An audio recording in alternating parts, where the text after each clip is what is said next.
The next is the Q&A sessions, the last session of the event. So many of the questions have already been answered in the Q&A box. In this session, we will pick up a few questions and have the presenters answer them directly. Okay, look at this. I got a lot of questions here. Thank you. And then, so first, this is to Professor Ishii-kun. What is the advantage of choosing Ochanomizu University than the other university? Thank you for the wonderful question. There are many, but let me focus on a few points. The first one is that we have a very strong liberal arts program here. And so students can take courses. We have 3 undergraduate departments, but students can take courses in other department other than the one that she belongs to. And there are some interdisciplinary courses, undergraduate courses offered as well.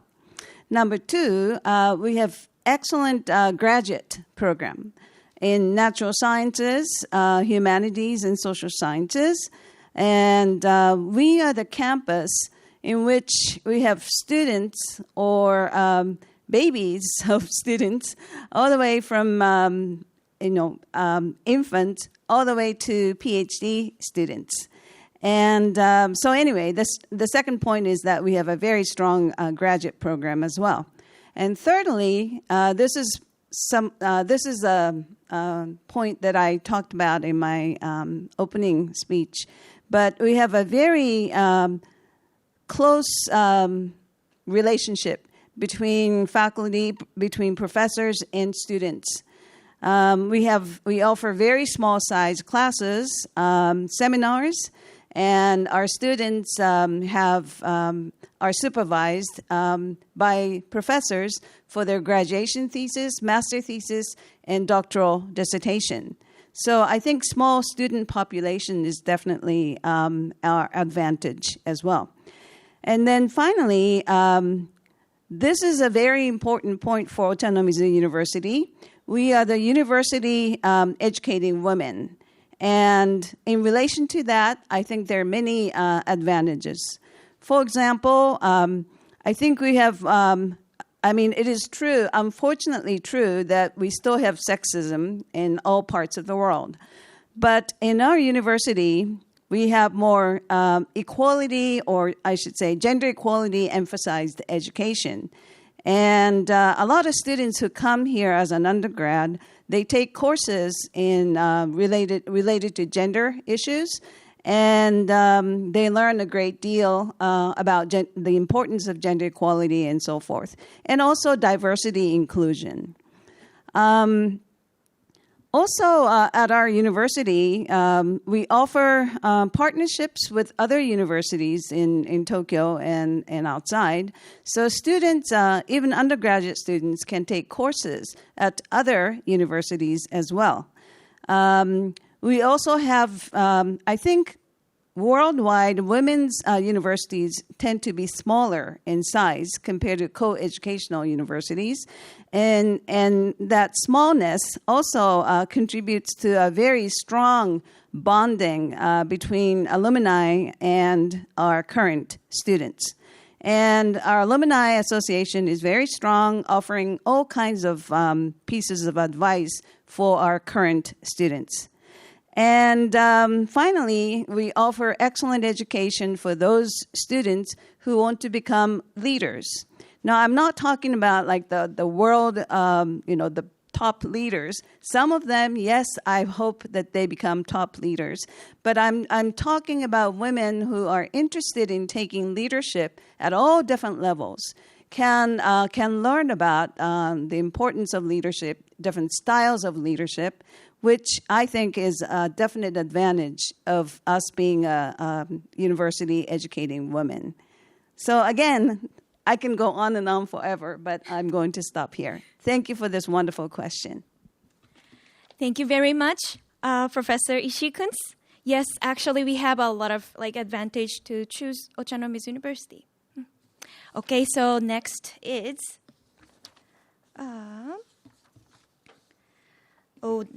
to Professor Yura.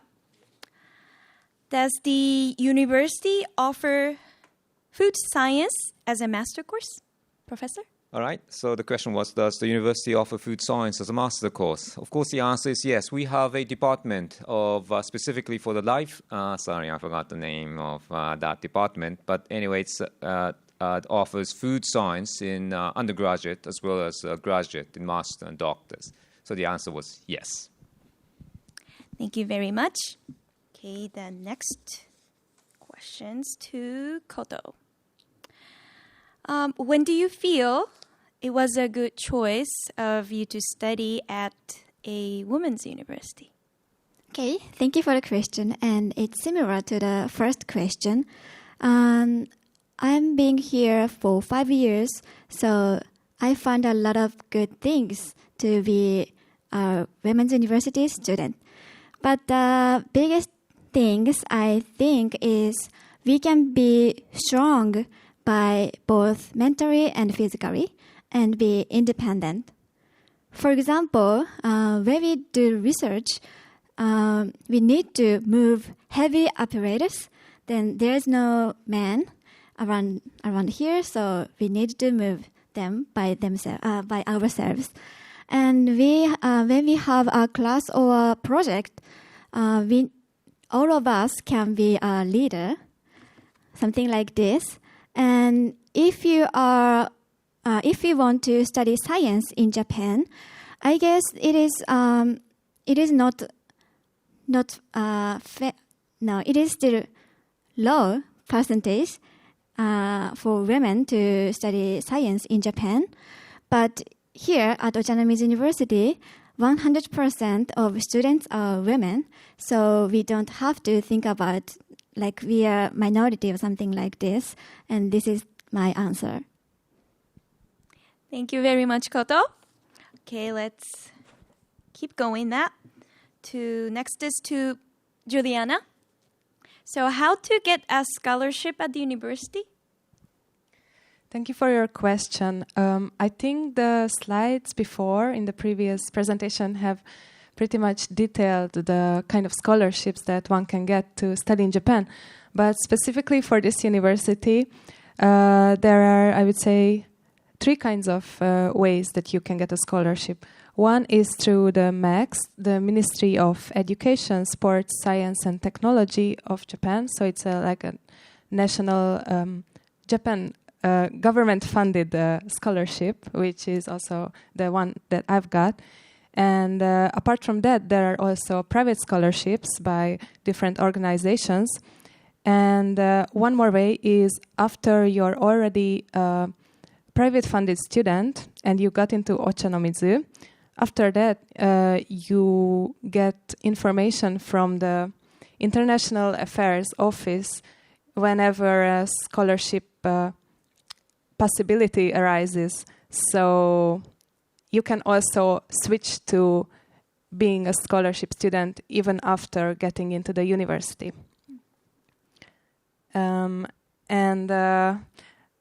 If you want to know more about MEX scholarship, specifically the government-funded scholarship that I've got, then you can check out the Japanese consulate's website of your country or go to the JESO website, studyinjapan.go.jp. So I would really recommend just try and get a scholarship, apply for more kinds of scholarship as well if you really want to come here. Because while studying, you also can relax and don't have to stress out about money if you get a scholarship. And you can do way more, I think. So that is my answer. Thank you very much, Juliana. That's really important, information. Not only for you all, to me too. Okay, so next question is to this one, Professor Ishii-kun. How's your impression about international students of Ochanomizu University you've met? Thank you for another excellent question. Before taking my post as vice president, I taught here at Ochanomizu for many years. And I have had international students from China, South Korea, Colombia, Netherlands, Sweden, Russia, Ukraine, and a few more countries. And I had many experiences talking with them firsthand about their experiences of being international students here on Ochanomizu campus. And what they say commonly is the praise for this close supervision or close relationship between themselves and their professors, and also among seminar members. And so I think given our small size, I think our students, international students, are quite integrated in the university. Also, including scholarships that Juliana was talking about, there are various supports available. For example, tutoring introduces international students to Japanese students, and Japanese students are here to help them, but at the same time, international students are here to teach them about their own cultures and so on. Not just scholarships, but tutoring, I think, is a wonderful program we have too. And also, there are luncheon sessions in which international students teach their own languages to Japanese students. And I think this is another wonderful way to make friends between international students and Japanese or students in Japan. So again, I can keep going on and on forever, but my impression is that international students are quite integrated. But at the same time, when they do have problems, we have very super friendly people working for the international section of our university who are more than happy to help international students anytime. Very dedicated staff. So that's my answer. Thank you. Thank you very much, Professor Ishikuns. Okay, so next question is to Juliana. Why did you select Ochanomizu University to study in Japan? Thank you for the question once again. I was thinking about this a lot, and there are basically three big reasons that I chose Ochanomizu University. The first one is my field of study. So the field of study that I was interested in was art and culture, and also curation, and also gender and the global studies. So I have a lot of different interests in humanities, and this university has it all. And ever since the first year, I was really able to go to not only art history classes, but also the curation, the museology, gender studies, entrepreneurship classes. So all of that I really enjoyed. So this reason really worked out. And the second reason is because of the location. So in my scholarship, you can choose any national university in Japan which you would like to enter. But I chose Ochanomizu because it's in Tokyo. And for me, that was important because I would like to try living this metropolitan big city life. And also because Tokyo always has something going on. So whether it's museum exhibitions or concerts or other events, Tokyo has everything. So that also really much worked out. And the third reason I chose Ochanomizu is because of the size, actually. Because even though it's a small university for Japanese standards,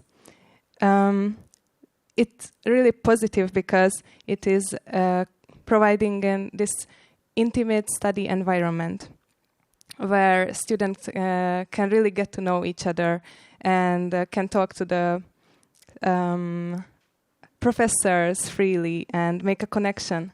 And also that Ochanomizu empowers women to pursue their dreams and their goals. So that is another reason. And to sum it up, being a student in Japan for me is really perfect because I can live independently because it's a really safe place and a good environment. And apart from studying and pursuing a profession, I can immerse in the Japanese culture and travel a lot and also socialize with people living here. So that's my answer. Thank you. Thank you, Juliana. Okay. Next, we have a little bit more time, so next question is to Professor Yura. Don't you think that modifying the genes of insects to enhance their size world not affect the ecosystem, but would also cause major problems like serious lactose invasion? All right. That's a very technical and serious questions, and thank you for that. And actually, the answer my answer is no. So the first part is that modification of a gene has a problem. Yeah, of course, they may have a problem. We scientists, specialists, will never say 100% perfect. We are always having a risk of something. For example, we change cows. The genes of cows has changed for the last thousands of years. Pigs, the genes of pigs has been changed for the last thousands of years. And we may have a risk of cows, pigs, or I should say beefs and porks. At the same level, we may have a risk of crickets. And I think the level is the same. So in that sense, we experience no big harm in cows or porks.